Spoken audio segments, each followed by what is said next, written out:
When? When will armed domestic terrorists that shoot and kill innocent protesters stop feeling so emboldened as to walk right by police who do nothing? When will cops kill these terrorists on sight, rather than let them casually drive all the way home before catching them and perhaps taking them out for Burger King? When will unarmed people of color stop being murdered, shot in the back by those sworn to serve and protect them? When will American protesters stop being disappeared in presumed suicides that are really lynchings? When will Breonna Taylor's murderers be arrested? When will the incidents that killed George Floyd and Ahmaud Arbery and so many others like them stop? When will this fascist tyranny end? When? What's up, everybody?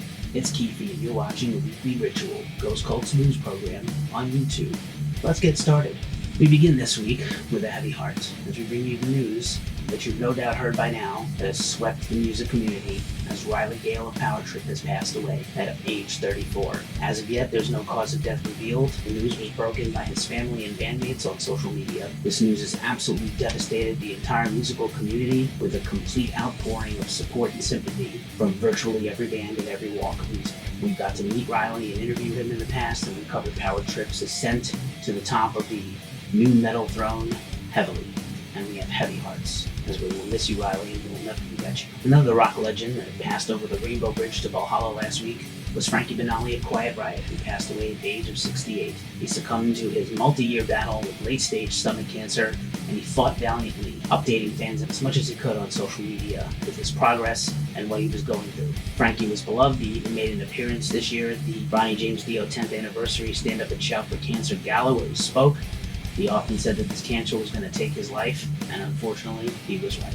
Frankie passed away surrounded by his wife and daughter, and we send our condolences and sympathies out to his family, friends, and fans. Rest in peace, Frankie. Another shocking death this week was Enrique Maceda of New Jersey Bloodline, or NJ Bloodline for short. Enrique was very young. No cause of death was given for his passing.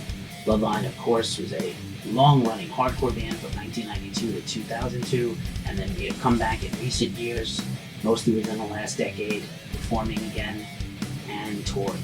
We have no idea what's happening with Enrique, but his band sent a shout out to him and his family. We'll bring you more news of this story as it develops. Jack Sherman, who played on the debut album by the Red Hot Chili Peppers, as well as contributed to their second album, Freaky Style, he passed away last week as well. He was 64. News of Jack's passing was actually announced by the Chili Peppers themselves. He had replaced original Chili's guitarist Hillel Slovak, played on the debut album, continued with the band for a short period of time before Hillel came back in and took over. Very sad to hear of Jack's passing. Send our sympathies out to Chili Pepper fans, Jack's family, and many more. And finally, Jerry McGee of Canadian rockers Brighton Rock passed away just at press time at age 58. Jerry had apparently been suffering cancer for the last few years, and we were very sad to hear of his passing. The band were Canadian heavy metal legends. Rest in peace, Jerry. And now for some features you may have missed this weekly Ghost Cult. Right here on YouTube, we interviewed the whole band of Rebelmatic. Rebelmatic's new album, Ghost in the Shadows, is out this week on Red Right Recordings. Another feature you might have missed this week was Francis Roberts of King Gorm and Old Man Wisser talked all about his new self-titled King Gorm album and much more. In our final feature of the week, our own Omar O.J. Cordy examines whether Fred Durst is a better film director than he is a rapper or new metal artist. Check out his feature on his 2019 film, The Fanatic, starring John Travolta and Devon Sawa. And now for the news rundown. Due to the pandemic, Record Store Day was canceled this year, and so they have now devised 3 socially distanced Record Store Day drops. And the first one is this Saturday, August 29th. So as a result, we're going to do a condensed version of our news rundown and an expanded version of our albums coming out this week, later in this video. Have you always wanted a Ronnie James Dio comic book? I have. Ronnie James Dio Holy Diver will be out next summer via Z2 Comics. Z2 Comics, of course, is the iconic comic book company that puts out comics by music collaborators like Steve Aoki, Andy Black, Baby Metal, Skillets, and many more. Houston progressive metal band Oceans of Slumber dropped their brand new music video for To the Sea, A Tolling of the Bells, from their self-titled new album coming out next week on Central Media. We're big fans of the band, and we recently interviewed their singer Cammie Gilbert. Another big week for Metallica as they will see the release of their new album S&M 2 from their San Francisco Symphony collaboration last year. In addition, Metallica had the last of their Metallica Mondays streaming events after 23 straight weeks. They closed out with the Worldwide tour in Mexico City in 2017, and the band even released limited edition merch to commemorate the show and the series. Metallica also recently donated $15 million from their All Within My Hands charitable foundation. And because their new album is coming out, all of Metallica's records are in the top 200 except Lulu. Wow, wow. Technical death metal band Inferi is back. They dropped a brand new single, Aeons Torn, from their upcoming album of Sunless Realms. It's coming out October 9th. You can pre-order that now. In a story sure to make you confused and angry, Chris Cornell's memorial statue was vandalized in Seattle at the Mopop Museum. The statue, for some reason, was painted white by vandals and was quickly repaired and fixed the next day. But this is very confusing as to why a statue of the beloved son of Seattle and legendary musician would be tarnished. Unbelievable. 3 of the most legendary names in black metal will unite next summer at the return of Beyond the Gates Festival 2021. Mayhem, Emperor, and Enslaved will all get together for a special event at Greek Holland Hall, the famous area where all 3 bands recorded their pinnacle albums. The festival is already headlined by the return of Merciful Fate, and tickets are on sale now. Do you miss Chimera? We miss Chimera.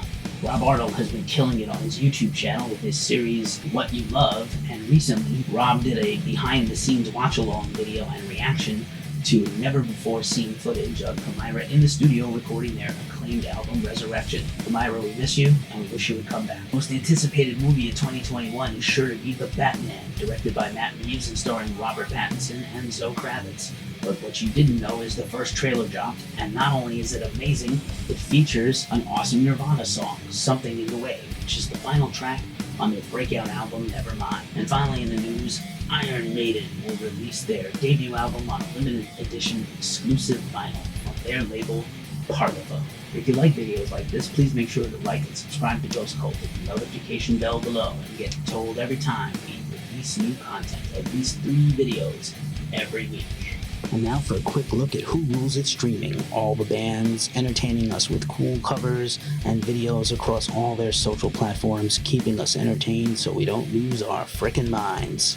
2 Minutes to Late Night is back and at it again with an incredible cover of Rage Against the Machine's Killing in the Name, featuring members of Jesus Piece, Fever 333, Creeping Death, Spotlights, and many more. Wolfgang Van Halen continues to beat back trolls on social media by doing awesome shit in the studio and posting it. This week he dropped an incredible bass-only solo cover of his dad's most infamous tune, Eruption. Wolfie Van Halen continues to make progress on his debut solo album, which he will play all the instruments on, so we've been told. And finally, Post Malone dropped an incredible guitar cover of the Shredfest Cliffs of Dover by Eric Johnson. We already had a bunch of Post Malone rock and metal things happen this year, including his collabo with Ozzy and his Nirvana covers live stream. Now, for just a quick look at some of the new albums coming out this week for New Music Friday. August Burns Red, Redbone, 7-inch on Fearless Records. Rain Corrosion, Ripped to Shreds Split, Exhumed from Eastern Tombs on Horror, Pain, Gore, Death. Crafting the Conspiracy, Cosmic Key 3 Dream Sequence on Inner Strength Records. Def Leppard, Rock and Roll Hall of Fame LP on Universal.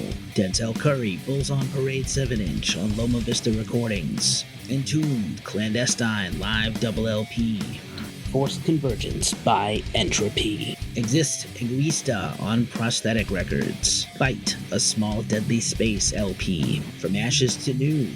Panic on Better Noise Music. Gorgatron, Pathogenic Automation on Blood Blast. Hawkwind at the BBC 1972 double LP, and Quark, Strangeness and Charm double LP. Hinayana, Death of the Cosmic on Napalm Records. In Flames, Clayman 20th Anniversary Edition on Nuclear Blast. Jimmy Urine and Serge Tankian, Fucktronic Soundtrack LP on Music on Vinyl. John Petrucci's new solo album Terminal Velocity on Inside Out. Judas Priest, British Steel 40th Anniversary Edition double LP on Sony Legacy. Lynch Mob, Wicked Sensation 30th Anniversary on Rat Pack Records. Metallica S&M 2, Blackened Recordings. Motorhead, Ace of Spades, and Dirty Love 12-inch on BMG. Necrot, Mortal, Tank Crimes. Nuclear Warfare, Lobotomy on MDD Records. Ominous Scriptures, The Fall of the Celestial Throne on Willowtip Records. Opeth, Orchid on vinyl, Spine Farm. Pain of Salvation's new album Panther on Century Media.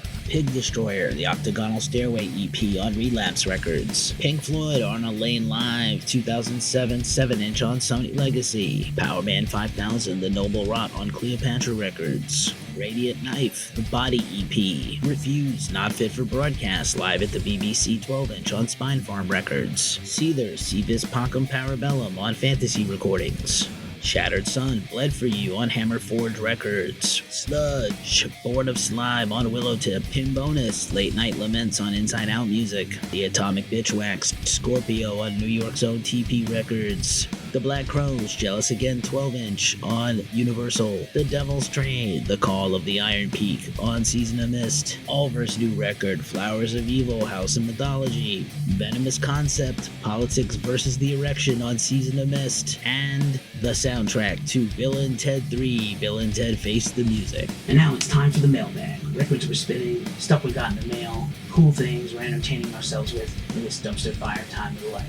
First off, our awesome double vinyl LP of Tool's Fear Inoculum, which celebrates its 1-year anniversary later this week. The Tool double vinyl is awesome on this glossy orange and includes the entire full track listing of the album, which does not actually exist except in streaming and on this vinyl. Are you a beardo, vesty, battle vest wearing motherfucker who lives in Brooklyn and drinks hipster coffee? I am. Check out this super cool pin from Pintrol of Godzilla. Pintrol is an awesome company we found. We love our patches and pins, of course you can tell. Pintrol has inexpensive, beautifully made, highly well-crafted, awesome collectible pins. And as an added bonus, they sent me this free mystery pin of a cool subway car with Brooklyn stamped on it. Fucking badass. That's it for the weekly ritual. Thank you for watching. If you're interested in seeing more of our content, check out the link right here. We'll leave you with some words from basketball coach Doc Rivers. Take care of yourselves and have a good week. What stands out to me is just watching the Republican convention, and they're spewing this fear, right? Like, all you hear is Donald Trump and all of them talking about fear. We're the ones getting killed. We're the ones getting shot. We're the ones that we're denied to live in certain communities. We've been hung, we've been shot, and all you do is keep hearing about fear. It's amazing to me why we keep loving this country, and this country does not love us back. And it's really so sad. Like, I should just be a coach. And it's so often reminded of my color. You know, it's just really sad. We got to do better. But we got to demand better. Like, we got, you know, it's funny. We protest and they send riot guards, right? They send people in riot outfits. They go to Michigan with guns and they're spitting on cops and nothing happens. The training has to change in the police force. The unions have to be taken down in the police force. My dad was a cop. I believe in good cops. We're not trying to defund the police and take all their money away. We're trying to get them to protect us, just like they protect everybody else. I didn't want to talk about it before the game because it's so hard, like, to just keep watching it. That video, if you watch that video, you don't need to be black to be outraged. You need to be American and outraged. And how dare the Republicans talk about fear? We're the ones that need to be scared. We're the ones having to talk to every black child.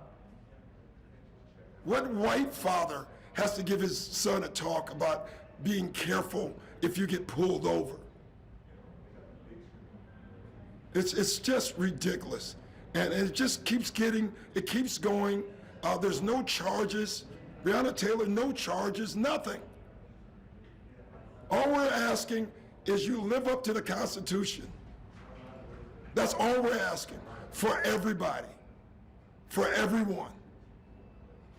Thank you.